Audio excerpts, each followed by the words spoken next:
Ovechkin 3 goals away from becoming the NHL's all-time goal-scoring leader as the Capitals come home tonight to take on the Chicago Blackhawks. Hi, everybody. Welcome to this live edition of the Rink Report, brought to you by PenFed Credit Union. Great rates for everyone. He is Tarik El-Bashir. I am John Walton, and we are hoping for maybe a little bit of history tonight at 7th and F as the Capitals come home to face Chicago. He's done it against the Hawks before. Yeah, he has. A hat trick to get to 800 only a couple of years ago back in 2022.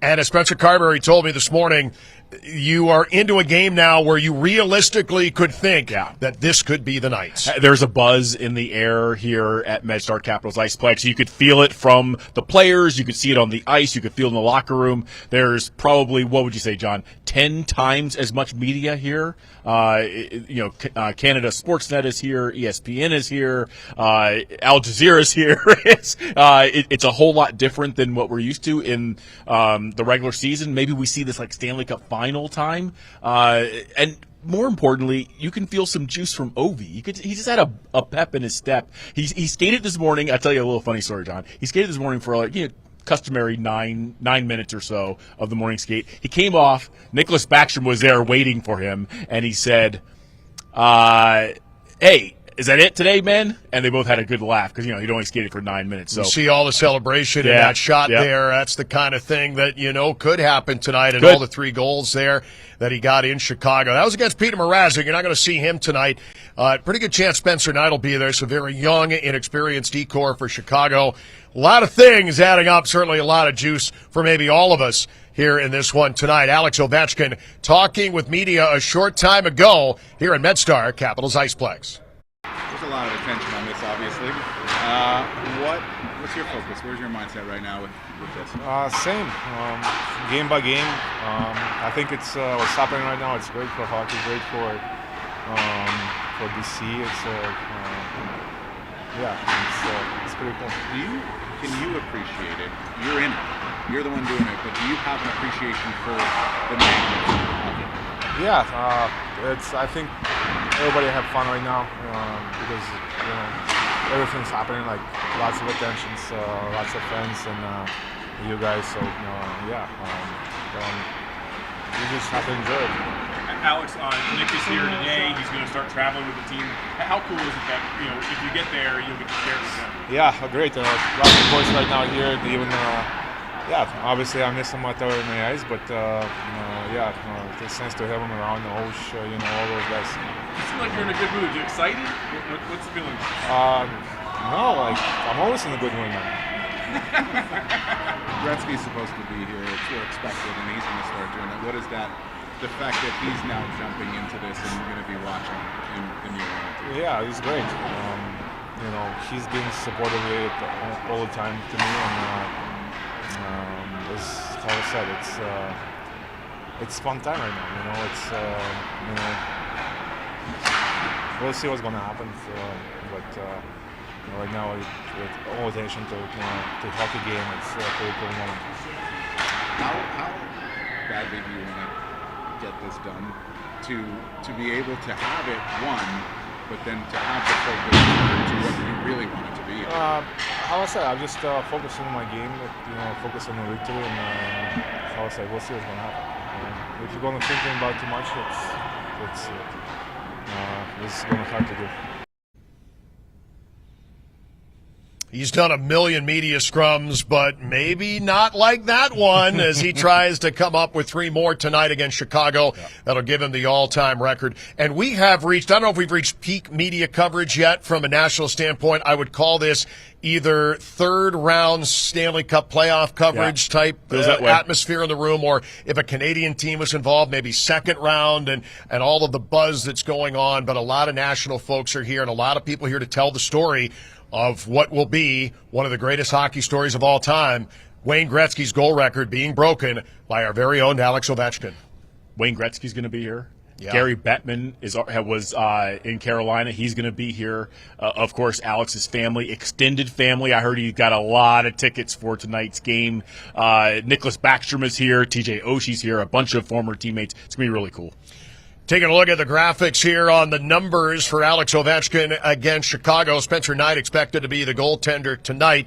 Arvid Soderblom is the backup. Regardless, the team that he's played pretty well against, 15 goals in 25 career games, and Alex Ovechkin going for the record tonight. There is other news to talk about on this day, and this one isn't so great, unfortunately. Spencer Carberry confirming that Logan Thompson is going to miss what he called a little bit of time after leaving the game after the first period in Carolina with an upper body injury. Charlie Lindgren's going to get the start for this one tonight. And for Charlie, he has certainly shown capable, and he has certainly rested. He is not carrying the workload he was this time a year ago, where he had to play every single game just to will this team into the playoffs. I talked to Spencer Carberry just a few minutes ago for the radio interview here. He really likes the way that he's playing, was really impressed with the way that he came into that game. Very difficult circumstances. Stopped 17-19 in Carolina, but this is going to be Charlie's show for a bit. It is, and, we don't know what the injury is, but, we're showing there on screen that Sean Walker caught Logan Thompson with a pretty hard shot that knocked his mask off. We saw a similar thing with Chucky earlier this year where he got hit in the face by a puck and then got pulled by the spotter. So, don't want to speculate too much, but he is going to miss a little bit of time, and this is an opportunity. That was the word used by Coach Carberry. Logan, leading up to this moment, hadn't been playing his best hockey. There were some really good games, but there was less consistency than we had seen from him in the first half of the season. So, now it's Lindgren's opportunity. He had kind of gotten pushed to the side a little bit. It's now his net, and, there's 7 games left to go, John, and at some point, Coach Carberry and his staff are going to have to pick who's going to be the game one starter, and I feel like this might be a decent opportunity for Charlie, who's got some playoff experience, obviously, to show what he can do. Yeah, a little bit murky, perhaps. So after tonight, 6 games to go. The Capitals do have a back-to-back next weekend. It'll be against the same team, starting in Columbus and then coming home to see the Blue Jackets. Should LT still be out by then, Hunter Shepard was recalled this morning from AHL Hershey, and he's going to be the backup tonight. If you get into another week or so from now, right, it is possible Hunter Shepard's going to get a start against Columbus, and that's getting a little bit far down the road. But I think by the time that we get there, you're going to be looking at, okay, you've got just a couple of games on the backside. You got a couple of road games that'll finish off the regular season, go back to Long Island, and then go to Pittsburgh. But I think that as you look at this, you're hoping, at least I would think, that if you're looking at Logan Thompson as still being a possibility for game one, you want to hope that he can get back and get a game or two before the regular season. I find this whole situation fascinating because, for the first half of the season, it was a straight rotation. And then Logan kind of took the puck and skated with it. And took the number one role over, right? And then you got this injury, and now it's okay. Well, is Chucky going to get an opportunity here to maybe seize the net back? I don't know, because we don't know about the injury. We don't know how much time Logan is going to miss, and I'm sure Logan's probably whatever's wrong with him, he's probably looking out from the locker room, going, man, I wish I could get back out there because he wants to be the starter. Charlie wants to be the starter, and that internal competition. You and I have talked about this. That's a good thing, and what a luxury it is for this Capitals team to not have a guy as your number 2 who doesn't have playoff experience, who maybe hasn't played a lot of games the last few years. There are a lot of teams out there that have a clear number 1 and then a big drop off to number 2. That's not the case here in D.C. Yeah, that's a blessing right now. Yeah, the most notable is Winnipeg, because you got Connor Hellebuck, who is your Vezina winner in waiting here, and then just Eric Comrie behind him, who's barely played. So certainly a good position when you've got 2. You need 2, and right now Capitals certainly do. Charlie Lindgren gets the start tonight. Some other good news, Matt Roy getting back in the lineup. Good on Dylan McElrath for filling in admirably. He hadn't skated at all in action since December 23rd. Played the last 2 games. Thought he did a fine job in coming in and getting it, but Matt Roy had the original top 6 back. Yeah, it's nice to get Matt Roy back. He had to spend some time with his family to deal with the situation. I talked to him this morning. He feels good. He's ready to go. McElrath, though, we might need him back when next Carolina Thursday comes to town. Let's talk about fight night here, shall we? As it was the second most penalty minutes in an NHL game this season on Wednesday night. Craziness going on. Jalen Chatfield should have been suspended. How did he not get suspended? It's ridiculous to me. If you call yourself the Department of Player Safety, please tell me how throwing down a guy in an MMA move is okay. Helmets off. That is very an dangerous. MMA or Absolutely WWE should have been suspended. Yes. Was not the right call. No. But the rest of it, I got the sense in the room. I mean, come on. How do you not? Yeah, that's Stuck okay his leg now? out and That's flipped him. That's Do not okay? like that. Come Yeah. on. When you talk about the mood in the room post-game, that's as angry as I've seen this team all year. And talking with Pierre-Luc Dubois, talking with Trevor Van Riemsdyk, who's pretty mild-mannered on a good day, and even he was fired up. They didn't like some of the calls that didn't happen. Yep. It kind of turned into a little bit of street justice on both sides. I don't think Carolina was very happy with some of the calls either. Rod Brindamore was pretty upset during the game, too. I think if the referees won't police the game, the players will. And this is what happened. Yeah. So you ended up with the second most penalty minutes in a game in the NHL this season, and amongst the backdrop that Carolina, with a magic number still at 8 to win the Metropolitan Division for the Capitals, that number still didn't reduce. Could very well be down to almost nothing by the time we see him Thursday night. But I thought the Caps, in terms of the game on ice, they got embarrassed a little bit. Yeah. And that hasn't happened this year. And every time we've seen the team, especially after a loss, they always come back with a tremendous amount of resolve. I think that resolve is going to be coming out left, right, and sideways come Thursday when Carolina comes in. They were very frustrated. That was the first time all year, I believe, that they were down by 4 goals. That's a position they hadn't been in since last season. They didn't really know what was going on or why they were so flat. And then calls weren't being made, and then all of a sudden you had, like you said, street justice unfolding all around. Somebody had a shiv. I mean, there's a lot going on. I'll tell you this. I was working sidelines for that game, so I was actually on ice level, hearing what they were saying to each other. I mean, that wasn't like staged or I'm sort of mad, I'm going to send a message. These guys don't like each other. Like, there was anger in Tom Wilson's eyes. This could be a second-round matchup. It almost certainly will be. As long as the Capitals get out of the first round, I think Carolina's going to handle Jersey. Yeah, that's what you would have in the second round. Boy, that could really be something. One guy who was in the midst of all of that, even saw some time in the box, Ryan Leonard. What's he thinking in the second NHL game with all of that going on? Earlier today, he caught up with our Katie Florio here at MedStar Capitals Iceplex.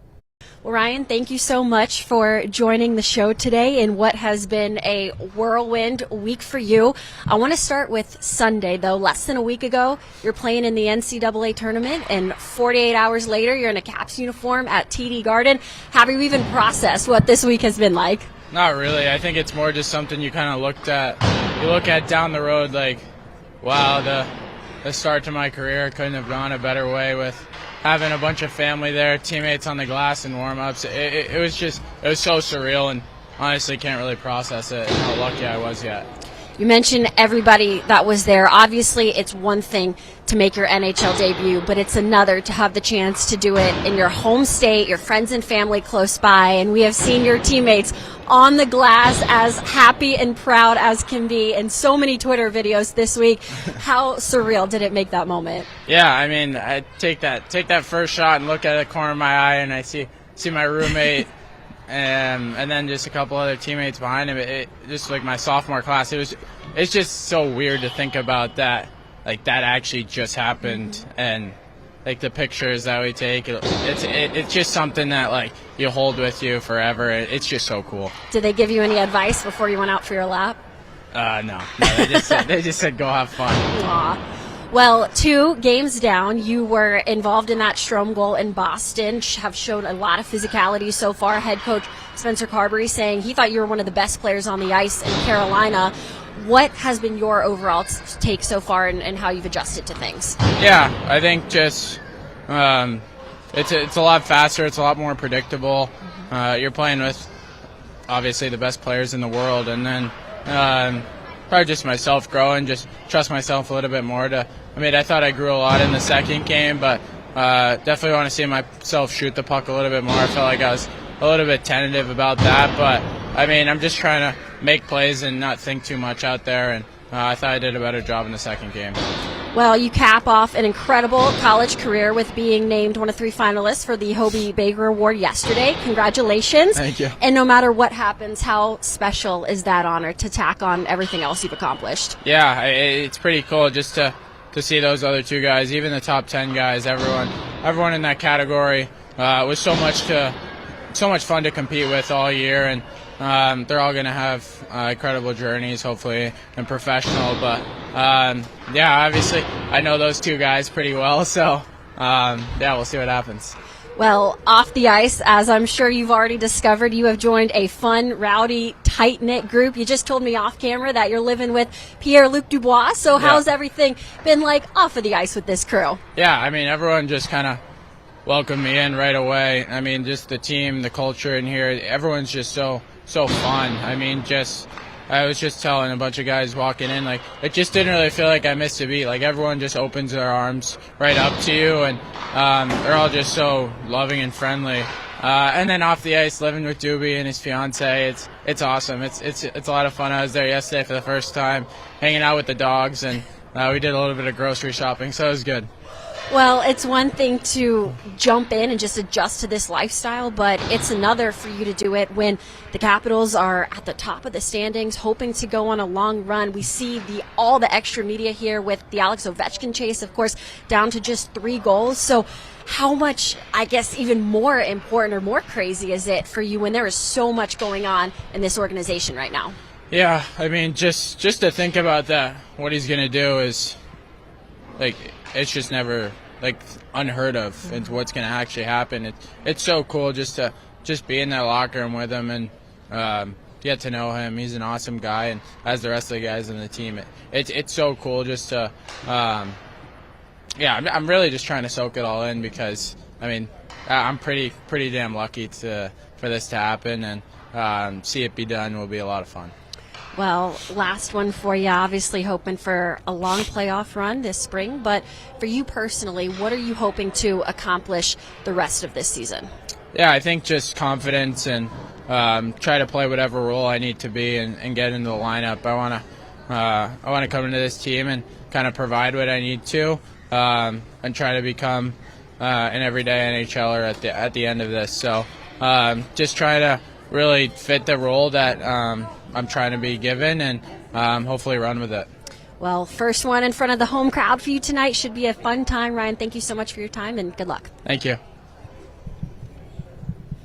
You know, it's one thing when you make your NHL debut in your home state and you do it against the Bruins and you have a back-to-back, but this is going to be the only time tonight in Ryan Leonard's career he comes down that tunnel at 7th and out for the very first time. I'm sure he is very excited to play his first home game as a Washington Capital. And think about this. You're not only playing your first home game, but you're doing it amidst one of the biggest moments in NHL history. I mean, we talked about the media scrutiny and intensity. The building is going to be totally sold out. Everyone's going to be there early for warm-ups, trying to catch a glimpse of Ovi and Ryan. So it should be really cool. I caught up with Ryan for a few minutes after practice today. He has moved in with Pierre-Luc Dubois. Dubois texted him the other day and was like, hey, I got some space on my 3rd floor. I can give you your whole floor. No need to live in the hotel. So he's moved in with them. I love that. Locker room cancer my foot, right? I mean, this guy he's a good guy. We've really enjoyed PLD. I know he came here with some baggage and maybe wasn't super popular in other places, but come on. This is a good guy. Look at what he's doing for Ryan. He said they went grocery shopping yesterday, watched some TV at night. Ryan's got all of the people who are in Boston. Many of them are coming here to D.C. He said, more importantly, his dad is driving his car down, so he's finally going to be mobile. He won't be relying on PLD and others to get him around town. So, that's how your career begins, especially when you join with 8-9 games to go straight out of college. The big brother, Pierre-Luc Dubois, taking care of Ryan Leonard. Great stuff there. Let's talk a little bit about the Blackhawks. They're going to be the opponent tonight. They are not playing well. The Capitals are struggling too a bit. They've lost 4 or 5 and looking to get back on the beam tonight. But this seems like a pretty good opportunity to do so against a team that is beat up. They got 1 win in their last 12, and they're hoping that when you look at the decor that they have there, ever since they traded Jones to Florida, there's a lot going on here where they're playing for jobs, a lot of guys that maybe we haven't heard of. You've got the opportunity to come out hard, play angry, use that Carolina angst that you had the other night, use that to good effect tonight against Chicago. Yeah, I couldn't agree with you more. Chicago has lost 11 of 12 here. They got a minus 69 goals, goal differential. They are not a very good hockey team right now. Connor Bedard is basically on pace for the same kind of year he had as a rookie, which I think if you're Chicago, you're a little concerned about. There wasn't a big step forward, but at the same time, he didn't have a whole lot of help around him to show him some leadership and maybe some of the tricks of the trade and maybe take some of the pressure off of him.